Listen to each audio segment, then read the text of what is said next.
Bismillahirrahmanirrahim. Assalamualaikum warahmatullahi wabarakatuh.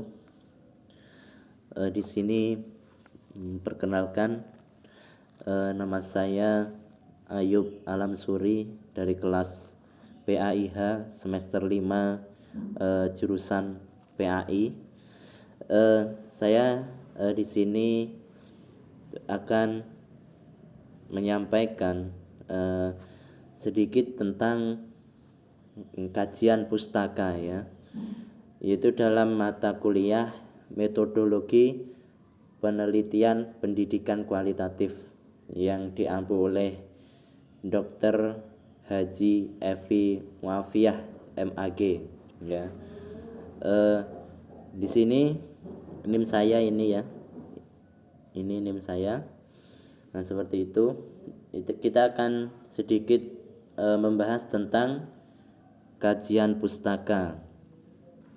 Nah, selanjutnya kajian pustaka, di sini saya akan membahas 3 poin atau 3 tema subpoin. Yang pertama yaitu pengertian dan pentingnya kajian pustaka. Nah ini. Yang kedua yaitu cara mengkaji bahan pustaka itu seperti apa caranya, nanti kita bahas.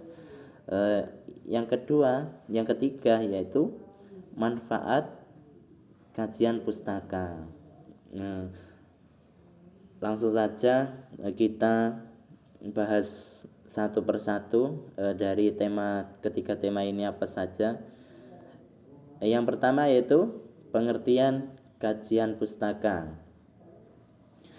Kajian pustaka yaitu kegiatan yang meliputi mencari, membaca dan menelaah laporan-laporan penelitian dan bahan pustaka yang memuat teori-teori relevan dengan meneliti yang akan dilakukan. Nah, jadi kajian pustaka merupakan daftar referensi dari semua jenis referensi seperti buku, jurnal, artikel, tesis, skripsi, dan lain sebagainya. Dan juga karya ilmiah lainnya yang dikutip di dalam penulisan proposal. Nah, seperti itu. Dan juga dalam penelitian biasanya diawali dengan ide-ide atau gagasan dan konsep-konsep yang dihubungkan atau sama lain melalui hipotesis tentang hubungan yang diharapkan. Dan juga kajian pustaka menjelaskan laporan tentang apa yang telah ditemukan oleh peneliti lain atau membahas masalah penelitian. Nah, jadi itu. Kajian penelitian yang berkaitan dengan masalah biasanya dibahas sebagai subtopik yang lebih rinci agar lebih mudah dibaca. Jadi intinya kajian pustaka adalah kegiatan yang meliputi mencari, membaca dan menelaah laporan-laporan penelitian dan bahasan pustaka yang memuat teori-teori yang relevan dengan penelitian yang akan dilakukan. Nah, ini di sini sudah ada. Nanti kalau kurang jelas bisa ditanyakan ya. Selanjutnya yaitu pentingnya kajian pustaka. Penting apa enggak sih kajian pustaka itu? Nah, kita jelaskan ya, penting atau tidak kira-kira. Nah, ini sudah ada ya, kajian pustaka itu dalam penelitian, baik penelitian pustaka maupun penelitian laporan mempunyai kedudukan yang sangat penting. Nah, ini jadi penelitian kajian pustaka itu sangat penting sekali. Bahkan tidak melebihkan jika dikatakan bahwa kajian pustaka merupakan variabel yang menentukan dalam suatu penelitian, karena akan menentukan cakrawala dari segi tujuan dan hasil penulisan. Di samping itu, berfungsi memberikan landasan teoritis tentang mengapa penelitian tersebut perlu dilakukan dalam kaitannya dengan kerangka pengetahuan. Kajian pustaka sangat diperlukan untuk mendukung permasalahan yang diungkapkan dalam usulan penelitian. Studi kepustakaan yang baik akan menyediakan dasar untuk menyusun kerangka teoritis yang komprehensif. Kajian teori yang berkaitan dengan permasalahan yang akan diteliti. Jadi kedudukannya kajian pustaka dalam sebuah karya ilmiah atau dan sebagainya itu sangat penting sekali ya. Jadi sangat penting sekali kajian pustaka itu ya. Ini sudah ada teksnya ya di sini. Tinggal kita baca. Selanjutnya yaitu cara mengkaji bahan pustaka. Di sini saya mencantumkan 5 cara untuk mengkaji. Ya, yang pertama yaitu memilih sumber pustaka. Yang kedua, menelusuri sumber pustaka. Yang ketiga, membaca sumber pustaka. Yang keempat yaitu mencatat hasil inspirasi terhadap sumber pustaka. Yang kelima yaitu menyajikan daftar pustaka. Nah, baik. Yang pertama yaitu memilih sumber pustaka.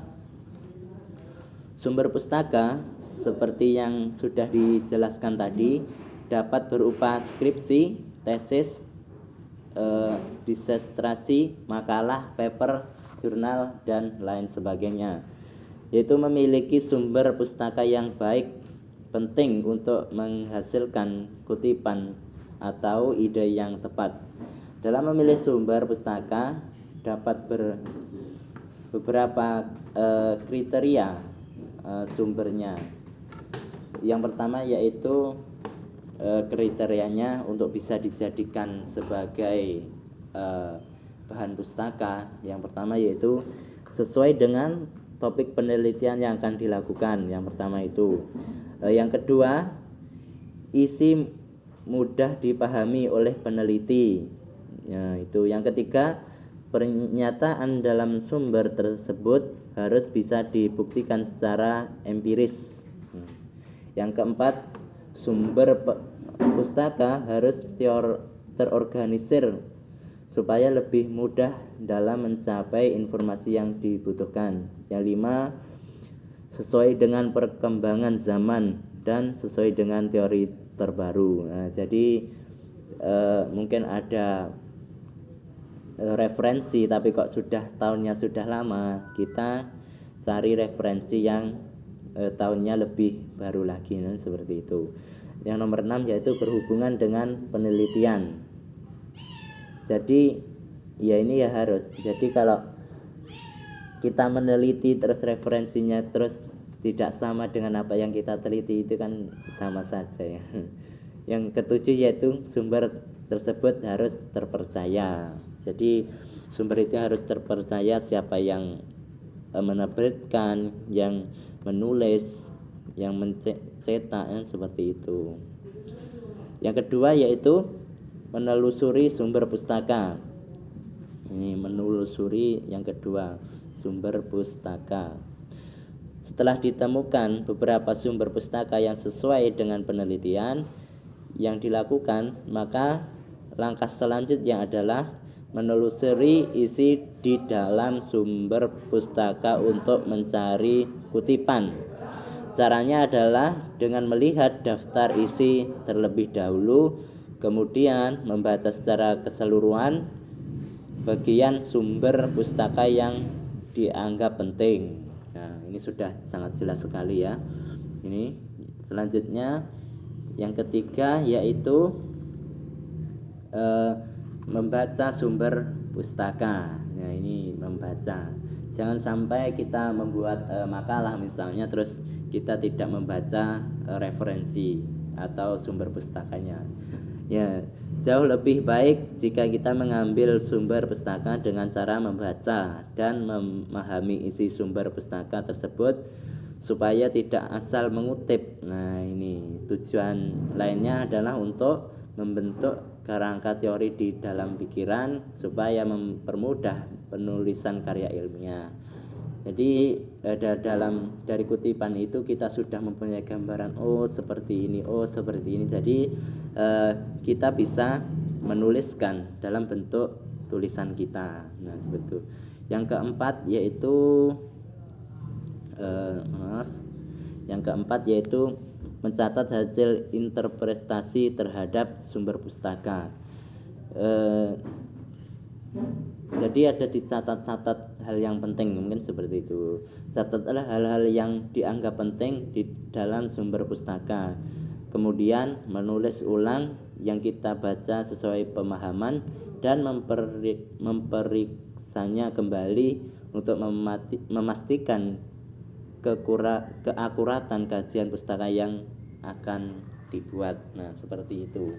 Mungkin agar tidak lupa kita bawa catatan kecil gitu, kita bahas tema-tema pokok-pokok pemikirannya itu seperti ini kita tulis agar tidak lupa. Nah, seperti itu. Nanti kita kembangkan lagi dalam pemikiran kita. Selanjutnya yaitu yang kelima, yang terakhir yaitu menyajikan daftar pustaka. Ini yang terakhir ya, cara-caranya. Setelah semua sumber pustaka didapatkan, maka langkah selanjutnya adalah menulis kajian pustaka. Pada umumnya kajian pustaka berada di bab 2 atau bab pembahasan ya.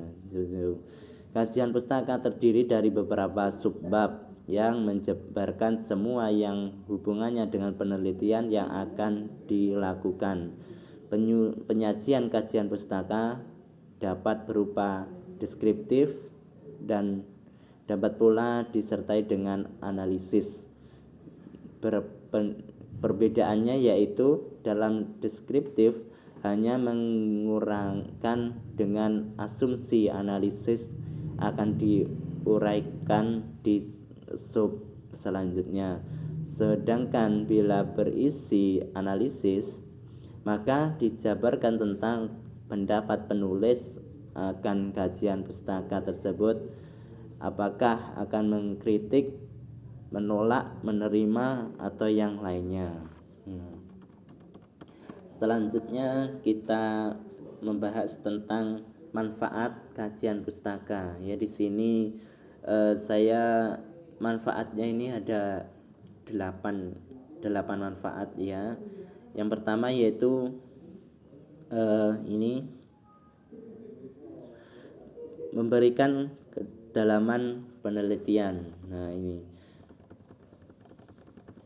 manfaat kajian pustaka yang utama ialah mampu memperlihatkan kedalaman pengetahuan yang dimiliki oleh penulis, sehingga pembimbing atau editor jurnal nasional atau internasional akan mengetahui kapankah yang dimiliki oleh peneliti tersebut.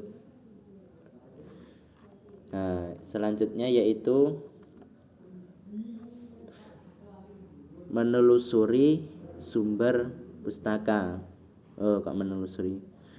Menunjukkan kedalaman pustaka. Salah, mohon maaf ya. Bukan yang ini, tapi yang ini. Menunjukkan kedalaman pustaka. Kajian pustaka menunjukkan lama waktu yang sudah ditekuni oleh peneliti dengan topik yang ditelitinya. Karena pada hakikatnya pustaka yang dapat dan mudkhir merupakan bukti yang meyakinkan bahwa peneliti telah benar-benar serius mengkaji bidang penelitian dan menghabiskan waktu membaca topik di bidang penelitian tersebut. Nah, satu itu. Yang ketiga yaitu ini menggambarkan teori penelitian. Kegunaan bagian kajian pustaka selanjutnya ini mampu menunjukkan bahwa peneliti benar-benar paham secara komprehensif tentang teori yang digunakan dalam penelitian. Selanjutnya yang keempat yaitu ini yaitu memberikan apresiasi dari karya para ahli. Kajian pustaka sejatinya memiliki peranan untuk memberikan sebuah apresiasi atau hasil karya orang lain dan memberikan penghargaan kepada para peneliti yang telah bekerja sebelum kita dan bahwa hasil karya mereka telah mengilhami cara berpikir kita. Nah, seperti itu. Yang selanjutnya yang kelima ini lanjutannya tadi ya. Yang kelima ini yaitu memberikan keorisinilan karya. Manfaat kajian pustaka yang selanjutnya ialah mampu untuk dipergunakan dalam memutuskan bahwa penelitian yang kita lakukan itu asli ya atau orisinil, atau untuk mengidentifikasi adanya celah dalam bidang yang kita teliti sehingga terhindar beragam bentuk plagiatisme atau plagiat, peniruan karya itu ya. Selanjutnya yang ketujuh yang keenam ya. Yang keenam ini yaitu memberikan harapan dan keyakinan. Nah, ini kegunaan yang ada dalam kajian pustaka terletak penting ialah memberikan sebuah harapan dan upaya membangun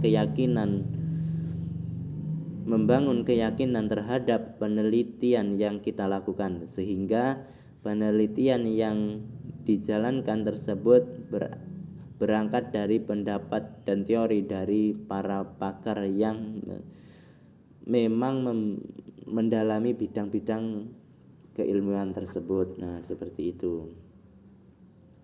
Selanjutnya yang ketujuh yaitu ini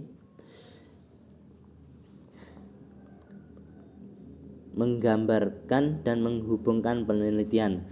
Fungsi adanya kajian pustaka adalah mampu menunjukkan gambaran umum bidang penelitian kita dan menghubungkan dengan situasi saat ini untuk kemudian dipergunakan dalam menunjukkan pentingnya masalah penelitian kita.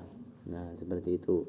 Yang terakhir yaitu tentang memberikan penjelasan tentang rancangan penelitian.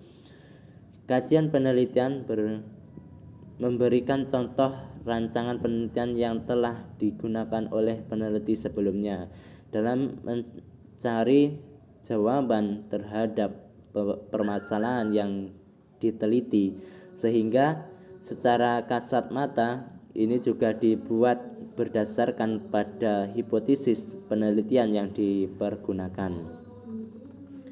Nah, mungkin cukup itu dari saya ya. Dari saya cukup sekian, kurang lebihnya mohon maaf tentang menjelaskan tentang kajian pustaka di atas ya. Kurang lebihnya mohon maaf dari saya, semoga bermanfaat. Syukron. Assalamualaikum warahmatullahi wabarakatuh.